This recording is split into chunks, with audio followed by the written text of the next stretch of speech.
Subscribe कीजिए government jobs academy channel को और बेल आइकन को दबाइए लेटेस्ट एजुकेशन वीडियोस सबसे पहले देखने के लिए। नमस्कार स्टूडेंट्स, मैं दिनेश गोयल एक बार फिर से स्वागत करता हूं आपका गवर्नमेंट जॉब्स एकेडमी पे। ये हमारा लेक्चर नंबर 10 होगा और प्रोनाउन का लेक्चर नंबर 8 है, जिसमें कि रिफ्लेक्सिव प्रोनाउन के एडवांस पॉइंट को डिस्कस किया जा रहा है। ये थर्ड वीडियो रहेगी रिफ्लेक्सिव प्रोनाउन के लिए। इससे सबसे पहले वीडियो में रिफ्लेक्सिव प्रोनाउन, एम्पैथिक प्रोनाउन के बारे में बताया गया, उनके डिफरेंसेस के बारे में और एम्पैथिक प्रोनाउन के एप्लीकेशन के बारे में बताया गया। दूसरे पॉइंट में ट्रांजिटिव इंट्रांजिटिव वर्ब के बिहाफ पर इंट्रांजिटिव वर्ब्स के बारे में बताया गया और फिर बताया गया था कि कुछ रिफ्लेक्सिवली इंट्रांजिटिव वर्ब्स होती हैं जिनके बाद ऑब्जेक्ट लगा सकते हैं, पर वो ऑब्जेक्ट जो है रिफ्लेक्सिव प्रोनाउन नहीं होना चाहिए। जो बच्चों ने वो वीडियो नहीं पढ़ी है तो मैं उनको रिक्वेस्ट करूंगा एक बार वो वीडियो देखिएगा, उसके नोट्स बनाइएगा, इसके बाद इस वीडियो पे आइएगा तो बहुत अच्छे समझ में आएगा। और जो बच्चे रेगुलर हमें फॉलो कर रहे हैं तो उनको पता है कि कितना आनंद आ रहा है और किस तरह से हम चीज़ें फॉलो करते आ रहे हैं। ठीक, अब ये लास्ट पॉइंट था जो मैं एक्सप्लेन करना है, जो हमें देखना है रिफ्लेक्सिव प्रोनाउन पे। उसके बाद हमारे पास रिफ्लेक्सिव प्रोनाउन की पूरी नॉलेज आ जाएगी और हम पूरा का पूरा कवर कर लेंगे। फिर आप कोई भी एग्जाम कीजिएगा, आप उसमें बड़े अच्छे से स्कोर कर लेंगे। पॉइंट लिखा था ये कि कुछ वर्ब्स ऐसी होती हैं आफ्टर देम जिनके बाद हमें अवश्य ही रिफ्लेक्सिव प्रोनाउन यूज़ करना है। और वो कब करना है? वो हमें तब करना है when there is no object after them. When there is no object after them, जब उनके बाद क्या नहीं होगा? ऑब्जेक्ट नहीं होगा। ठीक है, ये वो सारी की सारी वर्ब्स हैं जो इस तरह से यूज़ करते हैं। अब या इनको याद करने कैसे याद करते हैं? कोई याद करने का प्रॉब्लम नहीं है इसके अंदर, वो तो आप ऐसे ही कर लोगे, इतना कुछ कर चुके हो। मेन चीज़ है, कंसर्न है समझना कि ये वर्ब्स हैं क्या, मैं क्यों इनके बाद मैंडेटरी रिफ्लेक्सिव प्रोनाउन यूज़ कर रहा हूँ। रिफ्लेक्सिव प्रोनाउन से मेरा मतलब है कि आपको ऑब्जेक्ट यूज़ करना है, क्योंकि ये सारी की सारी वर्ब कौन से नेचर की हैं? ट्रांजिटिव नेचर की हैं। ट्रांजिटिव नेचर की वर्ब्स हैं तो बात तो क्लियर है कि वर्ब्स जो होंगी उनके बाद डेफिनेटली क्या होगा? ऑब्जेक्ट होगा। या तो एग्जामिनर मुझे खुद से ऑब्जेक्ट लगा के दे दे तो मैं कह दूंगा सेंटेंस सही है, और अगर उसने खुद से ऑब्जेक्ट नहीं लगाया तो मैं क्या कर दूंगा? अपनी तरफ से क्या लगाऊंगा? ऑब्जेक्ट लगाऊंगा। और मैं लास्ट की दोनों वीडियोस में ये बात रिपीट कर चुका हूँ, फिर से रिपीट करता हूँ रिफ्लेक्सिव प्रोनाउन के लिए कि इंग्लिश लैंग्वेज में एकमात्र ऐसा टॉपिक, एकमात्र ऐसा पार्ट ऑफ स्पीच या पार्ट ऑफ सेंटेंस जो कि ऑब्जेक्ट का काम करता है, जब हमें ऑब्जेक्ट की रिक्वायरमेंट होती है और ऑब्जेक्ट हमारे पास नहीं होता, वो क्या होता है? वो रिफ्लेक्सिव प्रोनाउन होता है सर। इसलिए वो रिफ्लेक्ट करता है, इसलिए सब्जेक्ट और ऑब्जेक्ट दोनों सेम हो जाते हैं, है ना। तो यहाँ अगर इन वर्ब के बाद मुझे एग्जामिनर अपनी तरफ से चुपचाप से, ईमानदारी से, शराफत से ऑब्जेक्ट लगा के दे देगा तो मुझे कोई प्रॉब्लम नहीं है। अगर उसने शैतानी की, गड़बड़ी की और ऑब्जेक्ट हटा दिया तो मैं क्या कर दूंगा? अपनी तरफ से ऑब्जेक्ट लगा दूंगा, और वो क्या हो सकता है? एकमात्र चीज़ रिफ्लेक्सिव प्रोनाउन। ठीक, अब देखिए मैं समझाता हूँ आपको। एब्सेंट प्रेजेंट का मतलब सबको पता है, प्राइड का मतलब सबको पता है, प्रोस्टेट का मतलब भी पता होगा, नहीं पता तो मैं बता देता हूँ।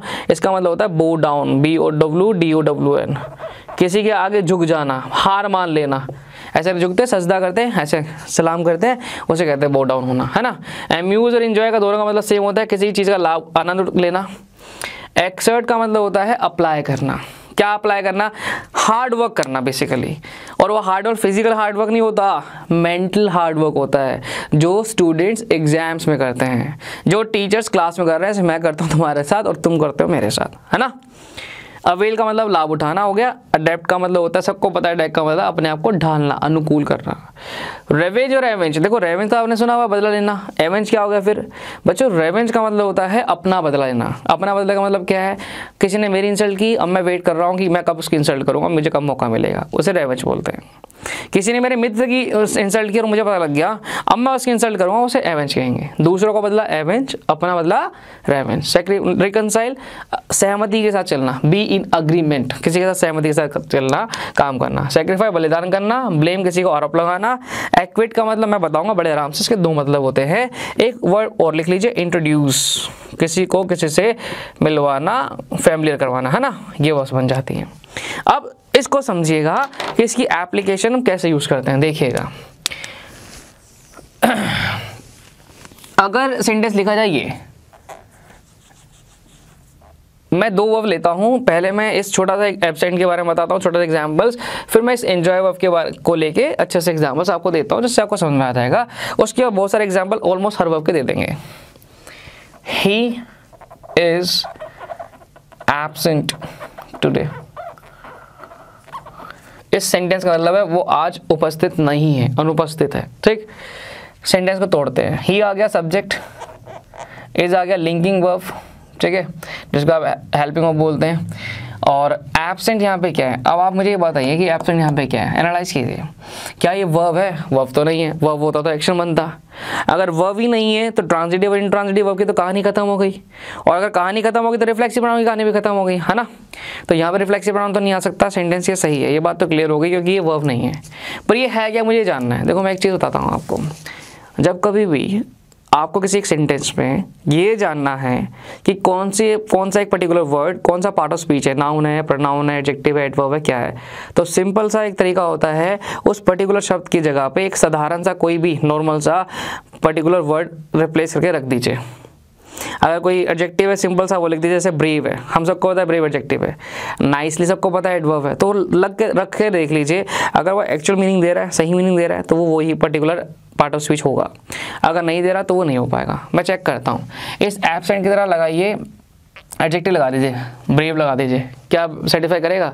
कर देगा। ही इज़ ब्रेव टुडे, वो आज बहादुर बना हुआ है ना। अगर मैं बॉय लगाता हूँ इसकी जगह ही इज़ बॉय, तो बॉय को इज़ लिखना पड़ेगा, ही इज़ अ बॉय, ऐसे पूरा लिखना पड़ेगा, because boy singular countable noun है, बिना डिटर्मिनर्स के यूज़ नहीं हो सकते, है ना। तो यानी कि वो नाउन नहीं है, वो एडजेक्टिव ही है। तो यहाँ पे एडजेक्टिव काम कर रहा है। एब्सेंट एडजेक्टिव का काम भी करता है, वर्ब का भी काम करता है। अब एब्सेंट जब वर्ब का काम ही नहीं कर रहा तो ट्रांजिटिव इंट्रांजिटिव की कहानी खत्म हो गई। अब मैंने ये रट लिया, हाँ जी ये वर्ब्स होंगी, एब्सेंट, प्रेजेंट, प्राइवेट, प्रोस्टेट, ऐसे बच्चे याद कर लेते हैं। अब इनके बाद मैं रिफ्लेक्सिव प्रोनाउन लगाऊंगा, एग्जाम में इसको देख लिया, वहीं ना कहीं गड़बड़ कर देगा। अगर सेंटेंस ये आता है, ये ही एब्सेंटेड फ्रॉम द क्लास यस्टरडे, अब बात बन गई, ही सब्जेक्ट आ गया, एब्सेंटेड मेन वर्ब आ गया। अब एब्सेंट किसी चीज़ को तो किया होगा ना, अब किसी और को तो कर नहीं सकता एब्सेंट, मैं तुम्हें एब्सेंट कर दूंगा थोड़ी है, मैं तुम्हारी एब्सेंट लगा दूंगा, I will mark your absent, वो होगा, है ना।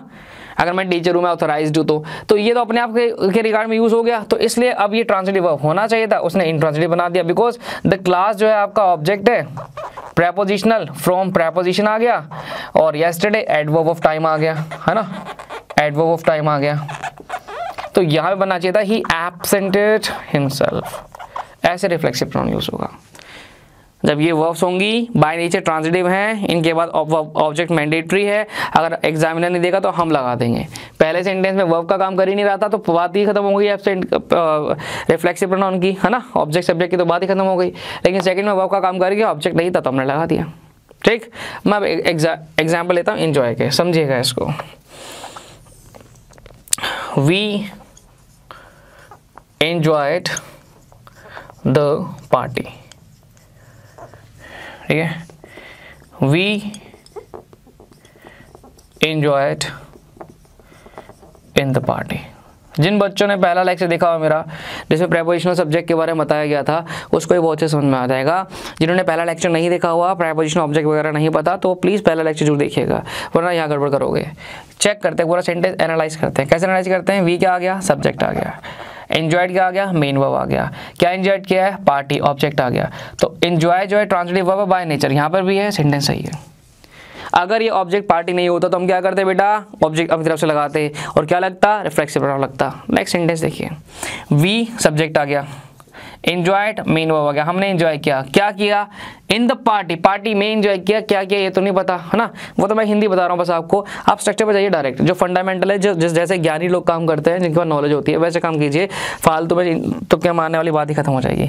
पार्टी एक ऑब्जेक्ट था, लेकिन उससे पहले लिखा है प्रेपोजिशन इन, तो ये जो पार्टी है ये तो इनका ऑब्जेक्ट बन गया, इसको बोलते हैं प्रेपोजिशनल ऑब्जेक्ट, जो मैं ऑलरेडी आपको बता चुका हूँ लेक्चर नंबर 1 में। इसलिए बात क्लियर हो गई कि एंजॉय का यहाँ पे कोई ऑब्जेक्ट नहीं है, क्योंकि ये पार्टी ऑब्जेक्ट प्रेपोजिशन इनका था, एंजॉय का कोई ऑब्जेक्ट नहीं है, तो ये इंट्रांजिटिव वर्ब बन चुका है। यहाँ पे ट्रांजिटिव के लिए इसको अपना वर्ब ऑब्जेक्ट दो, वी एंजॉयड। अगर मैं लिखता हूँ ये चीज़, सेंटेंस को अगर इस तरह से लिखा जाता, we enjoyed the music in the party. अब ये कहानी सेंटेंस बिल्कुल सही है। कैसे? वी सब्जेक्ट है, समझना बच्चों ध्यान से, एंजॉयड मेन वर्ब है, ट्रांजिटिव होनी चाहिए थी। द म्यूजिक ये ऑब्जेक्ट है एंजॉय का खुद का, क्या एंजॉय किया गया? म्यूजिक। क्योंकि इन द पार्टी, ये पार्टी जो है ऑब्जेक्ट है किसका? इनका, प्रेपोजिशन ऑब्जेक्ट बन गया यहाँ पे, ठीक है। तो ये सेंटेंस तो सही है, लेकिन ये गलत हो गया, बिकॉज एंजॉय एक ट्रांजिटिव वर्ब है, जैसा हमें पता है। अब लगाओ उसका ऑब्जेक्ट, ऑब्जेक्ट उसने नहीं दिया तो मैं लगा दूंगा, we enjoyed ourselves in the party, ऐसे बन जाएगा सेंटेंस, ठीक है। तो आप रट्टाफिकेशन से काम नहीं चला सकते, आपको चीज़ों को समझना पड़ेगा बहुत बढ़िया तरीके से। एक बार की मेहनत है बच्चों, ये बात तो है, थोड़ी सी मेहनत मेरे साथ कर लो आप, आपको मैं प्रॉमिस करता हूँ पूरी ज़िंदगी भर खुश रहोगे और इस चीज़ का प्रॉफिट आपको मिलता रहेगा, क्योंकि ये प्रैक्टिकल है। प्रैक्टिकल कैसे है? क्योंकि हर जगह काम आएगा ये। आपको अगर एक कॉम्पिटिटिव एग्जाम्स में काम नहीं आ रहा तो आपको पढ़ाने का काम आ जाएगा।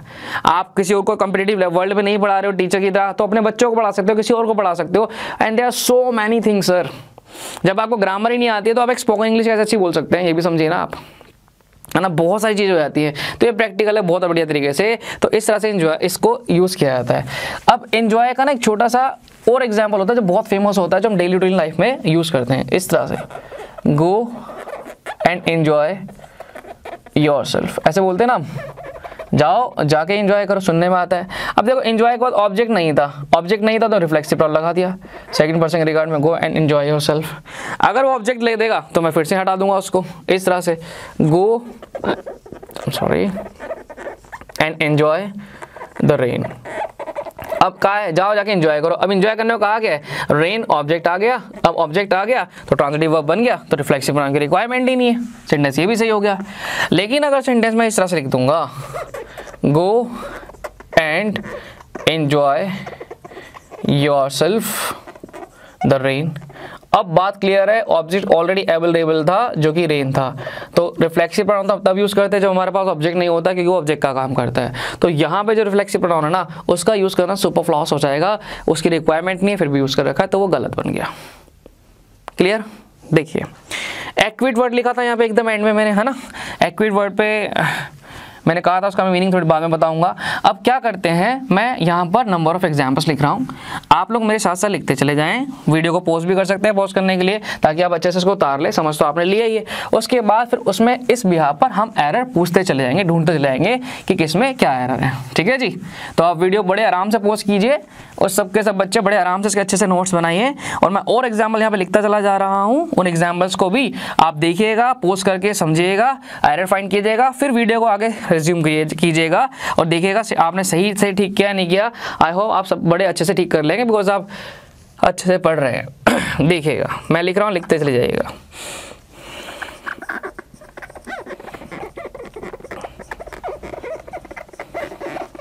तो ठीक है स्टूडेंट्स, ये एग्जाम्पल्स है आपके सामने, जो भी कॉन्सेप्ट मैंने आपको बताया उसके भी आप पर ये एग्जाम्पल्स आपके सामने हैं। इसमें बहुत इजी होगा आपको करना, बिकॉज आपके पास नॉलेज है, कॉन्सेप्ट है, कोई फॉर्मूलाज नहीं है, कोई रट्टाफिकेशंस नहीं है, तो आप बड़े अच्छे से इजीली इनको आंसर कर सकते हैं।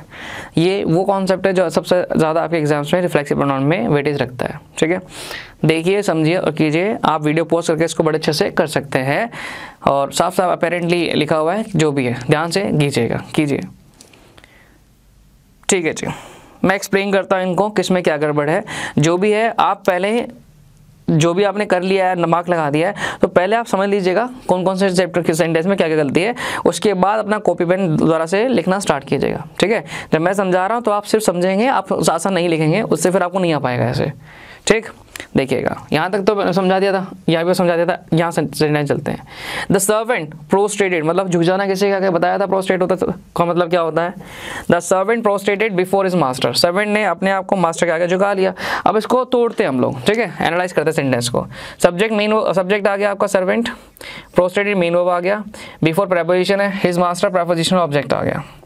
ठीक है, अगर ये प्रेपोजिशनल ऑब्जेक्ट है, यानी कि प्रेपोजिशन का ऑब्जेक्ट है सर्वेंट, प्रोस्ट्रेटेड का ऑब्जेक्ट तो है नहीं, सेंटेंस गलत हो गया। मुझे ऑब्जेक्ट की रिक्वायरमेंट है तो मैं रिफ्लेक्सिव प्रोनाउन लगा दूंगा, द सर्वेंट प्रोस्ट्रेटेड हिमसेल्फ। ये इस तरह से बन जाएगा। ठीक, नेक्स्ट, वुमेन इन इंडिया, जो औरतें हैं इंडिया में। अब इंडिया ऑब्जेक्ट बन गया प्रेपोजिशन का, विमेन सब्जेक्ट है आपका। ठीक है, रिकंसाइल मतलब अपने आप को दूसरों के अकॉर्डिंग ढालना, किसी अग्रीमेंट से चलना, उसको मतलब रिकंसाइल कहा जाता है। तो ठीक है, ये मेन वर्ब आ गया आपका reconcile to the demands of their in-laws. अब टू द डिमांड जो है ये ऑब्जेक्ट आ गया, किसका ऑब्जेक्ट है, टू का ऑब्जेक्ट है, तो ये प्रेपोजिशन ऑब्जेक्ट बना। फिर से प्रेपोजिशन ऑब्जेक्ट है, वर्ब का अपना ऑब्जेक्ट नहीं है, तो मुझे ऑब्जेक्ट की रिक्वायरमेंट ही बनेगा देमसेल्व्स। ये इस तरह से बन जाएगा, women in India reconcile themselves to demand of their in-laws. अब हमें ये भी पता है बच्चों कि विमेन प्लूरल था, उसके अकॉर्डिंग रिकंसाइल प्लूरल बना हुआ है। रिकंसाइल्स कर देते तो फिर वहाँ पे वर्ब और सब्जेक्ट का एरर बन जाता, जो सब्जेक्ट और एग्रीमेंट के नाम से जाना जाता है, जिसकी नॉलेज हमारे पास है, स्टार्टिंग में लेक्चर में दी गई थी। अब इन दो सेंटेंस को देखिए, द जज acquitted the boy of the charges, Rohit acquitted very effectively in the meeting. अब आमतौर पर बच्चों ने रटा होता है कि भाई जो एक्विट वर्ड है ना, ठीक है, इसको मैं यहाँ पे लिख देता हूँ। जो एक्विट वर्ड है उसका मतलब होता है फ्री करना, किसी को बरी करना। एक्विट का मतलब ये बच्चों को पता होता है, आपको पता है, सेट समबडी फ्री। अब जरूरी नहीं है इसका यही मतलब हो, इसका दूसरा मतलब भी बनता है सर। इसका दूसरा मतलब होता है behave in a manner, behave in a manner, एक तरीके से बिहेव करना। अब वो मैंने कोई भी हो सकता है, अच्छा, बुरा, इफेक्टिव, अनइफेक्टिव, ठीक है, इनइफेक्टिव, कैसा भी हो सकता है। तो जब सेंटेंस लिखा हुआ है द जज एक्विटेड द बॉय, तो यहाँ पे सेंटेंस को पढ़ के पता लग रहा है कि एक्विट का मतलब है set somebody free, set someone free, ठीक है। और एक्विट के बाद ऑब्जेक्ट लगा रखा है, ऑब्जेक्ट लगा रखा है एक्विट के बाद, तो रिफ्लेक्सिव प्रोनाउन की रिक्वायरमेंट नहीं थी, तो ये सेंटेंस जो हमारा सही है, बिकॉज यहाँ पे ऑब्जेक्ट आ गया एक्विट का, है ना। लेकिन सेकंड सेंटेंस क्या है, Rohit acquitted very effectively in the meeting. इसका मतलब ये थोड़ी बन सकता है कि रोहित ने अपने आप को मीटिंग में से बरी कर लिया, वो तो सेंस ही नहीं बनता, क्योंकि एक्विट का मतलब है कि उसने बिहेव कैसा किया, बहुत अच्छे से बिहेव किया। कहाँ बिहेव किया, मीटिंग में। तो यहाँ पे एक्विट मेन वर्ब था, ये मेन वर्ब का काम कर रहा है, रोहित सब्जेक्ट है आपका, ठीक है, ऑब्जेक्ट नहीं है। वेरी एडवर्ब हो गया, इफेक्टिवली भी एडवर्ब हो गया। इन द मीटिंग, मीटिंग आपका जो है ऑब्जेक्ट है, प्रेपोजिशन है इन का, ठीक है, ऑब्जेक्ट बन गया। तो मुझे यहाँ पे ऑब्जेक्ट की रिक्वायरमेंट थी, इसलिए आ जाएगा रोहित एक्विटेड हिमसेल्फ। हालांकि मेरे बच्चों आपको इसका मीनिंग जानने की इतनी जरूरत नहीं है कि मीनिंग क्या है, एक्विट का कब है, लेकिन नॉलेज होनी चाहिए भाई आपको। इतनी नॉलेज मैं जब दे रहा हूँ पहले से ही, तो ये भी पता होना चाहिए आपको, है ना। रट्टाफिकेशन थोड़ी है कि सेट फ्री उसका मतलब होगा, मतलब से फर्क नहीं पड़ता। आपको ये देखना ऑब्जेक्ट है या नहीं है, क्योंकि वो ट्रांजिटिव वर्ब है। मुझे ट्रांजिटिव वर्ब चाहिए, बात खत्म। नहीं होगा तो मैं बना दूंगा और मैं उसे एरर कर दूंगा अगर आपने नहीं दिया तो मुझे, ठीक है। Next, where we must avail every opportunity that we get. Avail का मतलब लाभ उठाना, वी सब्जेक्ट आ गया, मस्ट हेल्पिंग वर्ब आ गया आपका, जिसे हम मॉडल बोलते हैं, ठीक है, और अवेल आपका मेन वर्ब आ गया। एवरी अपॉर्चुनिटी, देखो एवरी अपॉर्चुनिटी ऐसा लगता है कि वो ऑब्जेक्ट है अवेल का, पर ऐसा होता नहीं है। क्यों? क्योंकि अवेल एक ऐसा शब्द है जिसके बाद हमेशा ऑब्जेक्ट आएगा ही आएगा, जिसके बाद हमेशा प्रेपोजिशन ऑफ आता है, ठीक। प्रेपोजिशन ऑफ आएगा तो उसके बाद जो भी आप ऑब्जेक्ट लगा रहे हैं वो ऑब्जेक्ट हमेशा ऑफ का बन जाएगा, अवेल का तो नहीं बन पाएगा ना। तो करता क्या एग्जामिनर, प्रेपोजिशन हटा के दे देता है, जैसे यहाँ पे दिया हुआ है। आपको प्रेपोजिशन भी खुद से अब यहाँ पे लगाना पड़ेगा। तो सेंटेंस में जब रिफ्लेक्सिव प्रोनाउन आएगा ना, वो अवेल और ऑफ के बीच में आ जाएगा। रिफ्लेक्सिव प्रोनाउन इस तरह से यहाँ बन जाएगा। तो ये जो सेंटेंस इसको मॉडिफाई करके लिखा जाएगा, सही करके लिखा जाएगा। तो सेंटेंस कुछ इस तरह से लिखेगा बच्चों, we must avail ourselves of every opportunity that we get।